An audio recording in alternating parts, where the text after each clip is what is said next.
Inter pass అయిన students కి practical learning and industrial exposure తో 100% ప్లేస్మెంట్ ఇస్తుంది I create degree college.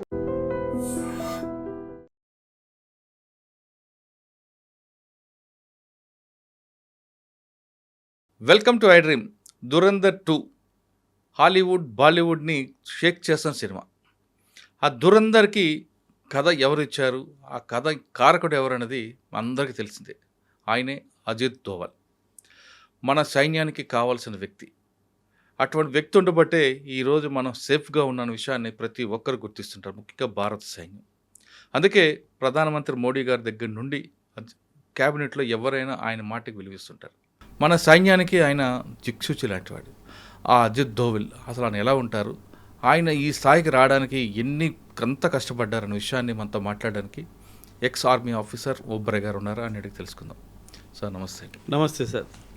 Ajit Doval sir, మనకి ఆయన అంటే మనకే కాదు భారత సైన్యానికి ఆయన కళ్ళు చెవు ముక్కి ఏమన్నా ఆయనే చెప్పొచ్చు. అంటే ఆయన ఇచ్చిన ప్లాన్ని వీళ్ళు యాక్షన్ చేస్తుంటారన్నది చాలామంది చెప్తుంటారు. అంటే ఈరోజు అజిత్ దోవల్ అంటే ఇండియా కాదు సార్. అజిత్ దోవల్ సలహా ప్రపంచంలో ఆల్మోస్ట్ 40 పైగా దేశాలు తీసుకుంటారు సార్. అంత master mind sir. Master mind అంటే గూఢాచారం, కూట్నీతి ఇవన్నీ ఎలా చేయాలి, ఒక టెక్స్ట్ బుక్ డెఫినేషన్ ఎగ్జాంపుల్లో ఎలా ఎగ్జిక్యూట్ చేయాలి, మాస్టర్ మైండ్ సార్. అంటే ఆయన మైండ్లో ఏం నడుస్తుందో ఎవ్వరికీ తెలియదు సార్. పక్కన ప్రధానమంత్రి కూర్చొని ఉంటారు, ఆయనకు కూడా తెలియనివ్వడు సార్. ఎందుకంటే గూఢాచారి యొక్క బేసిక్ మూలమే సీక్రసీ సార్. ఎవ్వరికీ చెప్పకుండా కడుపులోనే దాచుకొని మొత్తం ప్లాన్ డిజైన్ చేసిన తర్వాత ఎగ్జిక్యూషన్ ముందు ఓకే సార్ ఆ టిక్ పెట్టించుకోవాలి కదా, ఓకే సార్ అని చెప్పి అప్పుడు చెప్తాడు. అంటే గో హెడ్ అని చెప్పించుకుంటాడు అంతే. గ్రీన్ సిగ్నల్ కోసం మాత్రమే. అండ్ చాలా సిన్సియర్గా only need to know basis. దేశానికి ప్రధానమంత్రి అయినా సరే అన్ని విషయాలు ఆయనకు కూడా చెప్పడు. ఎందుకంటే ఇన్ఫర్మేషన్ ఎక్కడి నుంచి ఎలా లీక్ అవుద్దో తెలియదు కాబట్టి ఎన్నో విషయాలు ఆయన దగ్గరే దాచుకుంటాడు, కడుపులో దాచుకుంటాడు. 100% సార్. రా ఒక ఇంటెలిజెన్స్కి ఏజెంట్ అవ్వాలి అంటే కావాల్సిన బేసిక్ క్వాలిటీయే అబ్జర్వ్ చేయాలి, సైలెంట్గా ఉండాలి. అబ్జర్వ్ చేసుకోవాలి, సైలెంట్గా ఉండాలి. యాక్షన్ చేయాలి, సైలెంట్గా ఉండాలి. మీరు ప్రతి 2వ 3వ రోజు న్యూస్ వస్తూ ఉంటుంది, unknown gunman killed XYZ Lashkar-e Taiba, unknown gunman killed XYZ Jaish-e Mohammed. ఈ అన్నోన్ గన్మ్యాన్లు ఎవరు పంపిస్తున్నారు, ఎలా పంపిస్తున్నారు, అసలు వాళ్ళు ఏం చేస్తున్నారు, వీళ్ళందరి వెనక కారణము ఈయనే సార్. సార్ మనం ఒకసారి రా ఏజెంట్లకు వెళ్ళే ముందు అజిత్ దోవల్ సార్ ఎవరు, ఎప్పుడు వచ్చి ఉంటారు, ఆయన యాక్షన్ ఎలాగుంటుంది అనేది ఒకటి ఎగ్జాంపుల్గా సార్. ఎప్పుడైనా సార్ హీఈస్ బేసికలీ అన్ IPS ఆఫీసర్ సార్. కేరళ కాడర్కి చెందిన ఒక IPS ఆఫీసర్ సార్. అప్పట్లో 1970s 80sలో కేరళలో జరుగుతున్న కమ్యూనల్ వైలెన్స్ని కూడా సింగిల్ హ్యాండెడ్గా కంట్రోల్ చేసిన వ్యక్తి. అప్పుడే వెంటనే ఇందిరాగాంధీ గారు కళ్ళలో పడిపోయారు. నాకు ఈ మనిషి కావాలి. దేనికి కావాలి? నార్త్ ఈస్ట్ ఇన్సర్జెన్సీ చైనా వాడు చాలా ఇబ్బందులు క్రియేట్ చేస్తున్నాడు, వాళ్ళ యూనిటీని బ్రేక్ చేయాలి. ఆ యొక్క ఉద్దేశంతో ఆయన నార్త్ ఈస్ట్కి పంపించడం జరిగింది సార్. అజిత్ దోవల్ గారే లేకపోతే మన దేశంలో ఈరోజు నార్త్ ఈస్ట్ ఉండేదే కాదు సార్. ఎందుకంటే వాళ్ళు చాలా గట్టిగా ప్రిపరేషన్ చేసుకున్నారు. ఏమని, మనం భారత్లో కలవకుండా మనం భిన్నంగా అయిపోయి వేరే ఒక దేశాన్ని సృష్టించాలి అన్న ఉద్దేశంతో ఒకవైపు చైనా లాంటి దేశాల నుంచి ఆయుధాల సపోర్టు, మయన్మార్ లాంటి దేశాల నుంచి ఉగ్రవాదుల సపోర్ట్లు తీసుకొని భారత్ నుంచి విభిన్నంగా అయిపోవాలి అనేది వాళ్ళ ప్లాన్ సార్. ఈ ప్లాన్ అంతటిని విఫలం చేసింది అజిత్ దోవల్. ఈరోజు ఆ 7 సిస్టర్స్ అంటాం కదా సార్ మనము, ఆ 7 సిస్టర్స్ మన దేశంలో ఉన్నారు అంటే ఏకైక credit goes to Ajit Doval గారే సార్. అంటే ఈయన ఎలా అంటే సార్, మీరు గమనించుంటారు సార్, కొందరిలో కన్విన్సింగ్ స్కిల్స్ చాలా బాగుంటాయి. అంటే వాళ్ళు చెప్పింది మనకు వినేయాలనిపిస్తుంది, మనల్ని నమ్మేయాలనిపిస్తుంది. అంటే 2 పక్షాలని కూర్చోబెట్టి ఇద్దరికి అడ్వాంటేజ్గా చూపిస్తూ కానీ దేశాన్నే ప్రయారిటీగా పెట్టి కన్విన్స్ చేసే కెపాసిటీ ఆయనలో ఉంది సార్. అందుకే ఆయన్ని జేమ్స్ బాండ్ ఆఫ్ ఇండియా అని కూడా అంటారు sir. The most wanted man in the world today, world అంటున్నాను సార్, ప్రపంచంలోనే ఈరోజు ఉన్న సార్ ప్రతి ఒక్క దేశంలో సెక్యూరిటీ అడ్వైజర్స్ ఉంటారు కదా సార్. ఎందుకు ఈయన పేరే ముందుకు వస్తుందంటే ఈయన దిగాడు అంటే అక్కడ మనకి సక్సెస్ తప్పితే ఇంకేమీ రాదు సార్. ఆ సక్సెస్ని అలా డిజైన్ చేసుకొని రంగంలో దిగుతారు సార్. అది రష్యా కానివ్వండి, అది మిడిల్ ఈస్ట్ కానివ్వండి, అది యూరప్ కానివ్వండి, అది ఏ దేశమైనా కానివ్వండి సార్. ఈరోజు బంగ్లాదేశ్ కానివ్వండి, ప్రతి ఒక్క దేశంలో ఏం చేయాలి సార్. ఒకప్పుడు మీరు ఎన్నో దశాబ్దాలుగా న్యూస్ కవర్ చేస్తున్నారు సార్. ఒకప్పుడు యూరోపియన్ యూనియన్కి ఇండియా అంటే చాలా చులకన సార్. మిడిల్ ఈస్ట్ వాడు అసలు మాట్లాడేవాడే కాదు ఇండియాతో. ప్రతి దానికి పాకిస్తాన్ పాకిస్తాన్ అని చెప్పి ఎగిరేవాడు. ఈరోజు ఏం జరిగింది సార్.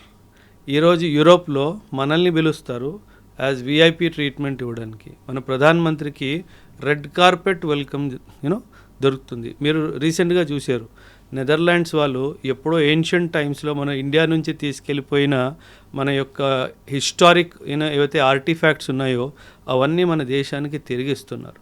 ఎందుకు సార్ ఇది ఎలా జరుగుతుంది అనుకుంటున్నారు? ఇదంతా కూటనీతి సార్. దీని వెనుక చాలా డిప్లొమసీ ఉంటుంది. ఇలా వాళ్ళని కన్విన్స్ చేసి మన దేశం పట్ల గౌరవం తెప్పించాలి, మన అనుకున్న దారిలోనే వాళ్ళని నడిపించేలా చేసేదే అజిత్ దోవల్. తన పేరు కాదు సార్, ఆయన మనిషి కాదు, అదొక సంస్థ, అదొక ఇన్స్టిట్యూషన్. అది మనం గుర్తుపెట్టుకోవాలి సార్. అంత రియాలిటీగా అంత దీంట్లో అంటే ఆయన ట్రైనింగ్ నుంచి వచ్చిందా, లేదా మీరు చెప్పిన కేరళలో సంఘటనలు ఆ విధంగా ఆయనకి కరడు కట్టిన గూఢచారుగా తయారు చేశారు సార్? ఎప్పుడైనా సరే సార్ ఒక మనిషికి he has to submit himself sir. అంటే తనేంటంటే తనని తాను నేను దేశానికి అంకితం చేసేసుకున్నాను అని ఆయన ఫిక్స్ అయిపోయారు సార్. సార్ ఆయన వయసు ఎంత sir? He's touching 80s right. 80లో ఉన్నారు ఆయన. మనకి 40లోనే ఆయాసం వస్తుంది, ఓ 4 గంటలు ఎక్స్ట్రా పని చేస్తే నిద్ర కావాలి అని మన శరీరం అడుగుతుంది. అలాంటిది మీరు ఊహించండి సార్, మీ ఇంట్లో 80 ఏళ్ళ తాత ఏం చేస్తున్నాడు, పడుకుంటారు. 80 ఏళ్ళ అజిత్ దోవల్ ఏం చేస్తున్నాడు? ఆయన ఫీల్డ్లో ఉంటున్నాడు. అది తేడా సార్. అది అంటే ఆయన బాడీ మైండ్ అంతా కూడా దేశం కోసం అన్నది సార్, అది డివైన్ బ్లెస్సింగ్ సార్. నేను ఇలాంటి బ్లెస్సింగ్స్ ఇద్దరిలో చూశాను సార్. ఒకటి డాక్టర్ రంగరాజన్ గారిలో చూశాను సార్, మన ఎకానమిస్ట్ డాక్టర్ సి రంగరాజన్ గారు, ఆయనలో చూశాను. అజిత్ దోవల్ గారిలో కూడా చూశాను సార్. రంగరాజన్ గారు కూడాను ఆయన నడిచే ఓపిక లేదు, నిల్చునే ఓపిక లేదు, కానీ స్టేజ్కి వెళ్ళి ఎకనామిక్స్ మాట్లాడినప్పుడు 40 నిమిషాలు 45 నిమిషాలు కదలకుండా మాట్లాడతారు. అదేవిధంగా అజిత్ దోవల్ గారు కూడా అంత వయసు అయిపోయినా సరే సార్ వరల్డ్ ట్రావెల్స్, మీటింగ్స్ తర్వాత మీటింగ్స్ సార్. అది మనం ఒక చిన్న కంపెనీ నడపడానికే స్ట్రెస్ అయిపోతాం సార్. ఈ లావాదేవీలు చూసుకోవడానికి ఒక 10 మంది పని మనుషులు ఉంటారు, వాళ్ళని హ్యాండిల్ చేసుకోవడానికి మనకు స్ట్రెస్ వచ్చేస్తుంది అంటారు. ఆయన దేశాన్ని హ్యాండిల్ చేస్తున్నాడు కదా సార్. ఆ వయసులో అంత స్ట్రెస్ తీసుకుంటూ అసలు ఉఫ్ అనకుండా పనిచేస్తున్నారు. ఏనాడు అంటే నేను అంటే ఆయన్ని చాలా దగ్గరగా చూశాను సార్. ఇక్కడ అంటే ఆయన్ని దగ్గరగా చూడడం అంటే కొన్ని ఆపరేషన్స్లో జాయింట్గా మాకు బ్రీఫింగ్స్ జరుగుతున్నప్పుడు I was present there sir. అంటే ఆయన ఎంత సైలెంట్ పర్సన్ అంటే సార్, మనకి జనరలీ అలవాటు ఉంటుంది, మనం లొడలొడ వాగేస్తాం సార్. ఆయన అది కాదు సార్. ఆయన ప్రతిదీ గమనిస్తాడు. అంటే మనిషిని గమనిస్తాడు, మనిషి మాటని గమనిస్తాడు, మనిషి మైండ్లో నడుస్తున్న ఉద్దేశాన్ని గమనిస్తాడు. ఇప్పుడు మనకి రాయసీనా డైలాగ్ అని చెప్పి ఒక ప్లాట్ఫామ్ ఉంది సార్. ఆ రాయసీనా డైలాగ్స్లో వీళ్ళు ఏం చేస్తారంటే ప్రతి పెద్ద పెద్ద దేశాలకి చెందిన డిఫెన్స్ హెడ్స్ని, వాళ్ళ నేషనల్ సెక్యూరిటీ అడ్వైజర్ అందరిని పిలుస్తారు సార్. పిలిచి ఏం లేదు మీటింగ్ పెడతాడు సార్. ఈయన కెపాసిటీ ఏంటంటే ఒక మనిషి ఏదో మాట్లాడుతున్నాడు కానీ మైండ్లో ఏం జరుగుతుందో అది రీడ్ చేసే కెపాసిటీ ఉంది సార్. మైండ్ రీడ్ చేసేస్తాడు సార్. మాట్లాడుతుంది ఒకటి, బుర్రలో నడుస్తుంది ఇంకోటి, అది పట్టేసుకుంటాడు, అది రాసుకుంటాడు. ఆయన మాట్లాడిన దాంతో ఆయనకి సంబంధం లేదు, అది ఆయన చెప్పాలనుకుంటున్నాడు, ఏదైతే దాయాలనుకుంటున్నాడో అది రాసుకుంటాడు. Okay, he's planning for this. So అలాంటి ట్రైనింగ్ తీసుకున్న తర్వాతనే ఆయన అలా సార్. ఇప్పుడు ఆయనకు ఒక టీం ఉంటుంది, ఆ టీంను కూడా ఇదే విధంగా ట్రైనింగ్ ఇచ్చారు ఆయన. 100% మీరు చెప్తున్నట్లుగా ఇప్పుడు మాట్లాడేది ఒకటి, మైండ్లో ఏముంది అన్నది సార్ అందరూ అర్జునులు అవ్వలేరు కదా సార్. ద్రోణాచార్య వారు అందరికీ ట్రైనింగ్ ఇచ్చారు, కానీ అర్జునుడు ఒక్కడే కదా సార్. సో మన దేశానికి అర్జునుడు అజిత్ దోవల్ సార్. ఆయన్ని మీ దగ్గరగా అంటే ఆయన ఆపరేషన్లో మీరు ఉన్నారు కాబట్టి ఒక ఆపరేషన్ చెప్పండి. అంటే ఆయనతో ఆపరేషన్ అని కాదు సార్, లైక్ ఫర్ ఆయన డైరెక్షన్లో అండర్స్టాండింగ్ సార్. మనం 1970s దేని గురించి మాట్లాడతాం సార్, అంటే రా గురించి మాట్లాడతాను సార్ నేను. ఇప్పుడు ఆయన ఎగ్జాక్ట్గా చెప్పాలంటే ఆయన కాంట్రిబ్యూషన్ పాకిస్తాన్లో ఒక చాలా పెద్ద కీలకమైన ఒక ఆపరేషన్ సార్. పాకిస్తాన్ న్యూక్లియర్ వెపన్ని తయారు చేసుకుంటుందా లేదా, ఇది ప్రశ్న సార్. ఈ ప్రశ్నకి మన భారతదేశానికి జవాబు కావాలి. ఎవరిని డైరెక్ట్గా అడిగితే చెప్పలేరు కదా సార్, ఎవరు చెప్పరు కూడా కదా సార్. దాన్ని పట్టుకోవాలి. ఎలా పట్టుకోవాలి? పాకిస్తాన్లో ఎంటర్ అవ్వాలి.